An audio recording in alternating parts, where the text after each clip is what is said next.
Yo, what's up, everybody? It's your boy Nard from the Nard Report. Back today with another episode. This is episode 49 of the Nard Report. It is a pleasure to be here. Thank you for everybody that's been giving me all the love and support on all of my social media platforms here on the YouTube, TikTok, and Instagram. All right. And speaking of my social media platforms, if you are new to the YouTube, make sure you subscribe to the YouTube, like, comment, subscribe on all of my posts and all of my episodes. All right. And then follow the social media platforms on TikTok and Instagram at _NAR_report. You can find me on both of those platforms as well, too. All right. And in today's episode, I'll be talking about a lot of stuff. I'll be recapping all of the week 9 games, but it won't be all that. So just for the games that I watch, I'm gonna do like a whole recap. But the games I didn't watch, I'm gonna just tell y'all what happened, like big plays and stuff like that. And this trade deadline just passed, and we got some crazy news. And then give y'all my week 10 predictions. You already know how it goes down. All right. Let's get into this week 9 recap. All right. Starting off with the Thursday night football game, you got the Baltimore Ravens defeating the Miami Dolphins 28-6. I'm not surprised because the Dolphins suck. They fired their GM after the loss on Thursday. He was fired on Friday. But, man, let's talk about the Ravens. Great game by Lamar Jackson. 18 for 23 on his completion attempts, threw for 204 yards, 4 touchdowns. That's 4 touchdowns and 0 interceptions. Great game by the Baltimore Ravens. They are back to being contenders in the AFC and in their division as well, too. They're back. They're healthier. When this team is healthy, they are one of the best teams in that conference. And for the Dolphins, though, I feel bad for the fans because that team is a dumpster fire. And that's it. Ravens win 28-6. Moving on to the next game, we go to Tennessee with the Chargers defeating the Titans 27-20 in Nashville. Great game by the Chargers. You know what I'm saying? Titans played well, too. They were up early in the game, but then the Chargers had a comeback. Justin Herbert played a great game, 19 for 29 on his completion attempts, threw for 250 yards, 2 touchdowns, and 1 interception. Titans, Cam Ward played a great game too. The offense, defensively, Titans, they kept it in there. A lot of people expect the Chargers to run on this thing, but nah. The Titans kept it close. So like I said, the games that I didn't watch, I won't be talking about all of it, but I'll just give y'all some piece of information. All right. So moving on to the next game, we got the San Francisco 49ers taking on the New York Giants. Niners win 34-24 in MetLife Stadium. Mac Jones is on a whole nother level. 19 for 24 on his completion attempts, threw for 235 yards, 2 touchdowns, and 0 interceptions. Niners are now 6-2 of the season, 6-3 of the season. Hey, Mac Jones, you deserve yourself some starting position over there, starting quarterback on the San Francisco 49ers. Because, man, ever since Mac Jones has been the starter, he's been taking over for the San Francisco 49ers. That offense looks better than it did with Brock Purdy. No disrespect to Purdy, but, man, Purdy, you done lost your job. For the Giants, though, they played a great game, but it wasn't enough to get the win against the Niners. And that's it. Niners win 34-24 against the Giants. Moving on to the next game, we go to Lambeau Field with the Carolina Panthers taking on the Green Bay Packers. Panthers win 16-13. What a game by the Panthers. All right. Green Bay, costly mistakes. They missed the field goal in the third quarter, which could have put the game away. But then the Panthers would have walk-off field goal. Bryce Young played amazingly. 11 for 20 on his completion attempts, threw for 102 yards, 0 touchdowns, and 1 interception. Rico Dowdle, man, he's been on one this season. Ran for 130 yards, 2 touchdowns on 25 attempts, 25 carries. Man, Rico Dowdle is the Panthers' offense right now. Ain't nothing much to say. Green Bay, though, Jordan Love didn't play a pretty great game. 26 for 37 on his completion attempts, threw for 273 yards, 0 touchdowns, and 1 interception. Packers offensively didn't show up. They didn't show up overall. I just don't know how they're going to perform against the Eagles next week. And that's it. Panthers went 16-13. This was a good game overall, low-scoring game. Packers defense kept them in the game, so this is more of a defensive game for both teams than it was offensively. Moving on to the next game, we got an NFC North battle between the Minnesota Vikings and the Detroit Lions. Vikings win 27-24 in Detroit. Man, the NFC North is back to being one of the best divisions in the NFL. Man, that division is stacked. And you never know. All four of those teams could make the playoffs. So, hey, McCarthy's back. He played a great game. 14 for 25 on his completion attempts, threw for 143 yards, 2 touchdowns and 1 interception, and his return to the Minnesota Vikings as they defeated the Detroit Lions. Man, McCarthy was missed for the Vikings because when Carson Wentz, they did not look the same. All right. JJ came out there and outplayed. I'm going to be real with you. I think JJ outplayed Jared Goff in that game. But Jared Goff also played a great game, 25 for 37 on his completion attempts, threw for 284 yards, 2 touchdowns, and 0 interceptions. David Montgomery had a fumble in the third quarter, which was a costly turnover. I feel like what defeated the Lions was turnovers. They beat themselves. I feel like they could have won this game, but Detroit most likely had beat themselves in all of the 4 quarters. But this is more of a fourth down game. Every time both teams went for it on fourth down and they convert. So that was a battle. It was a battle of the fourth downs, who can convert, and the Lions, they converted, but just couldn't find a way to win. And with JJ McCarthy being back, the Vikings could win the division, all right, or sneak into the playoffs. And that's it. Vikings win 27-24. Moving on to the next game, we got the Indianapolis Colts taking on the Pittsburgh Steelers. Steelers win 27-20. I called that game. I said the Steelers were going to beat the Colts. But, man, Daniel Jones and the Colts had a rough day against Pittsburgh's defense. The Steelers look better than they were for the past 2 weeks. Like I said, I knew they were going to win this game because this was a must-win game for the Steelers as they're trying to win the AFC North. So that had to be a must-win game. All right. Offensively, Aaron Rodgers played well. They played well defensively. Sorry about that, guys. But, man, overall, they played great. Both sides of the ball. And the Colts got a garbage time field goal, too. So we're not going to talk about that. But overall, the Steelers dominated. And that's it. Steelers win 27-20. Then we go to Houston with the Denver Broncos taking on the Houston Texans. Broncos win 18-15 off of a game-winning field goal. This was a rusty game, okay, by both teams. Prayers up to C.J. Stroud as he left the game early with a concussion. It was battle of Bo Nix and David Mills. I ain't gonna lie. David Mills played all right, but but man, this was more of a defensive game because both offenses didn't really do that much, okay? I said this was going to be a defensive game because both offenses are really like that, but defensively, those two are pretty good. So I knew this was going to be a low-scoring defensive game. I picked the Texans to win, but shout out to the Broncos. They got the job done, winning by a game-winning field goal.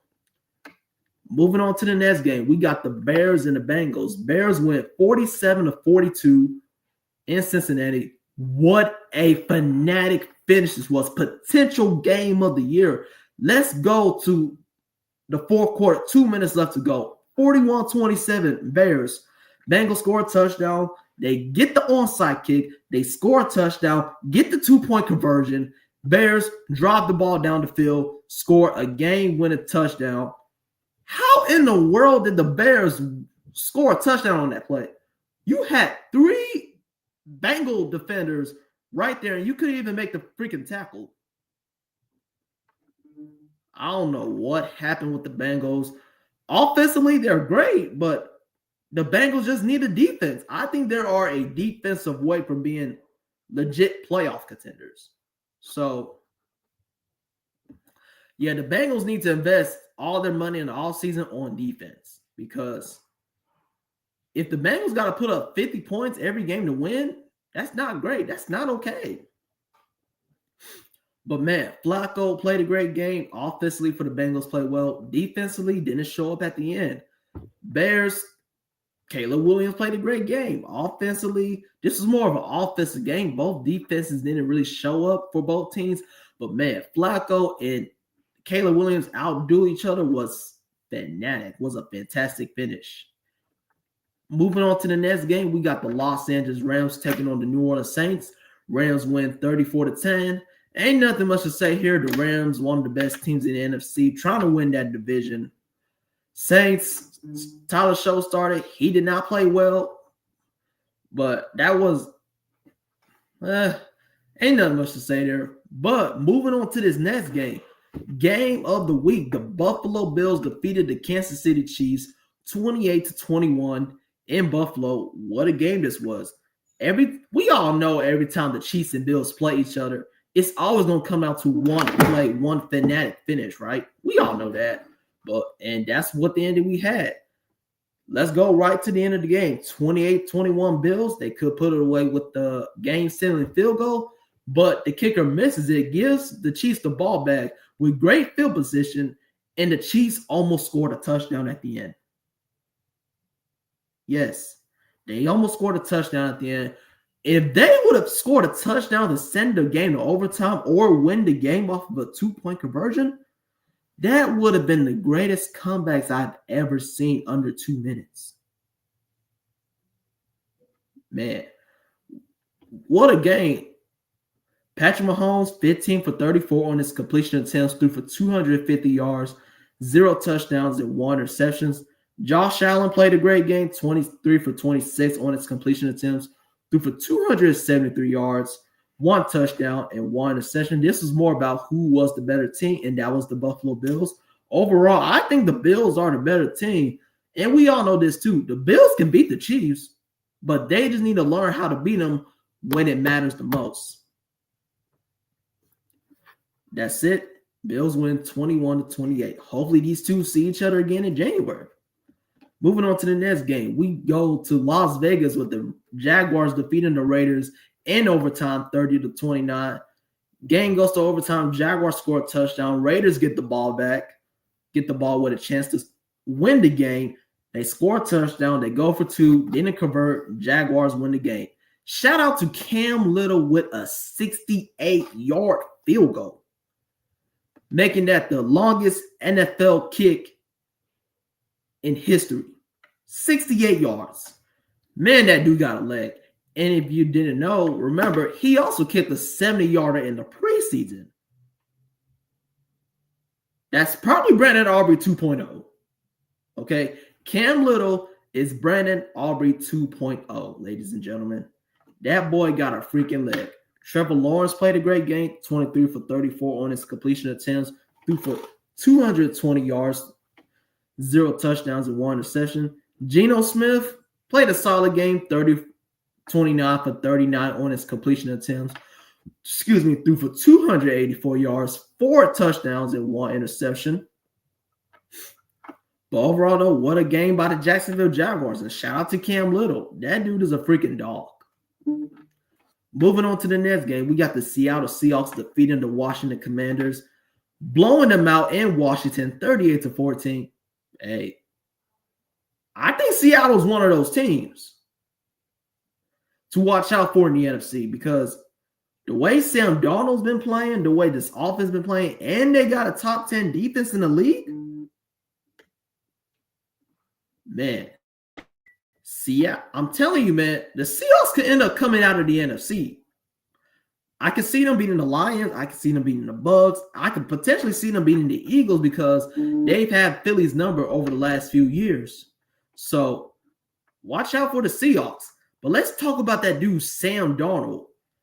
I believe he had 4 touchdowns in the first half. Had 300 yards? First half too? This man played great. 21 for 24 on his completion attempts, threw for 330 yards. 4 touchdowns and 1 interception. Jackson Smith the Jigger, that man is a dog. 9 targets, 8 receptions for 129 yards. Offensively dominated. They dominated defensively, but prayers up to Jaden Daniels. He's probably going to be out for the year. The Commanders are 3-6. Dan Quinn said, yes, that was my fault. Why did you have him in the game? Okay. It was 38-7. There was no point of playing Jaden Daniels, and you already lost the game. Matter of fact, I'm going to be real with you. You should have forfeited at halftime. You should have came to the refs and said, hey, we would like to forfeit this game and give the Seahawks the win. And the final score would have been 31-0. Because that was a piss poor performance, and Seattle just played like a dominant team. Last but not least, we move on to the Monday night game with the Arizona Cardinals and the Dallas Cowboys. Let me say this right now.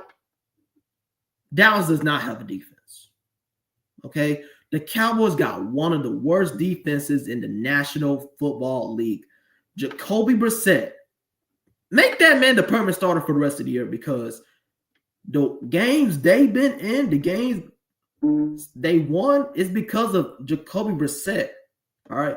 He played a great game, 21 for 31 on his completion attempts, threw for 261 yards, 2 touchdowns, and 0 interceptions. Marvin Harrison Jr., 10 targets, 7 receptions for 96 yards and 1 touchdown.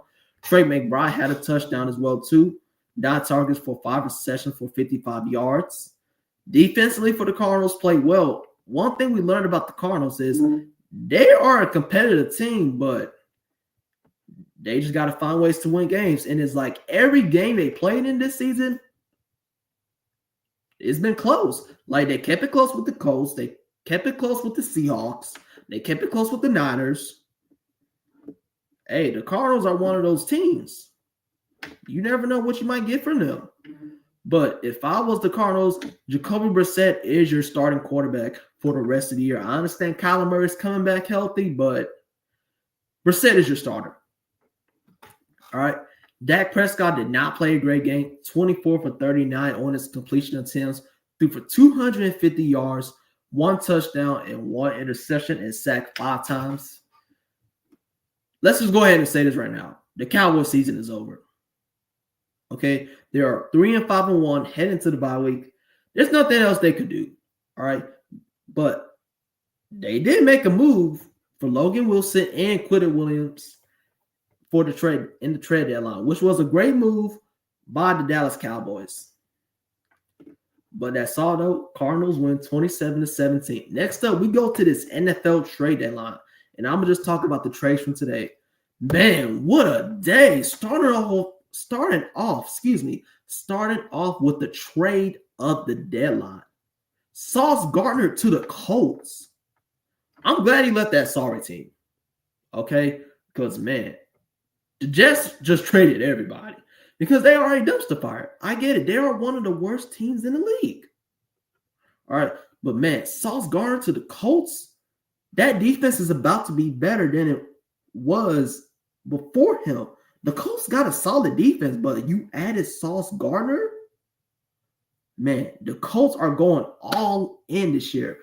This team could win the Super Bowl. And if they do win the Super Bowl, Daniel Jones is the franchise quarterback. Give that man to the keys to the city. All right. And then Jacoby Myers was traded from the Raiders to the Jaguars. Great move by the Jaguars, requiring another wide receiver as Travis Hunter is going on injury reserve too. So I like the move by the Jaguars. Jacoby Myers requested a trade earlier in the year, but then he got his wish.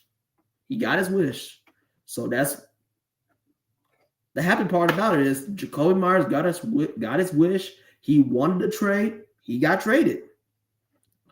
All right, and then you got Rashid Shaheed going from the Saints to the Seahawks. Shaheed is a talented wide receiver. Him alongside JSN, their offense got better. Okay, Seattle's offense is about to be scary. Rashid Shaheed, JSN, Sam Darnold, and Kenneth Walker. Oh, yeah. Them boys in Seattle about to go crazy. All right, and last but not least, we go over my Week 10 NFL predictions. Week 10 of the NFL season kicks off Thursday night, and I'm here to give you my prediction for each of these games. And as y'all know, I will post the video as well, too, tomorrow. So make sure y'all stay tuned for more. All right. Now let's get into these predictions. Starting off with the Thursday night football game, we got the Las Vegas Raiders taking on the Denver Broncos. This game is no explanation. Give me the Broncos over the Raiders.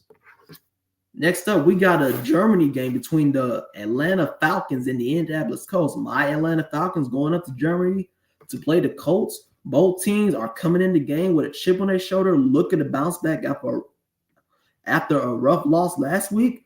But you already know, man, I feel confident in my Atlanta Falcons going to Germany and beat the Colts. All we got to do is play good defense, be consistent on both sides of the ball. I like what we did in New England, but it wasn't enough to get the win. But you already know what happened. But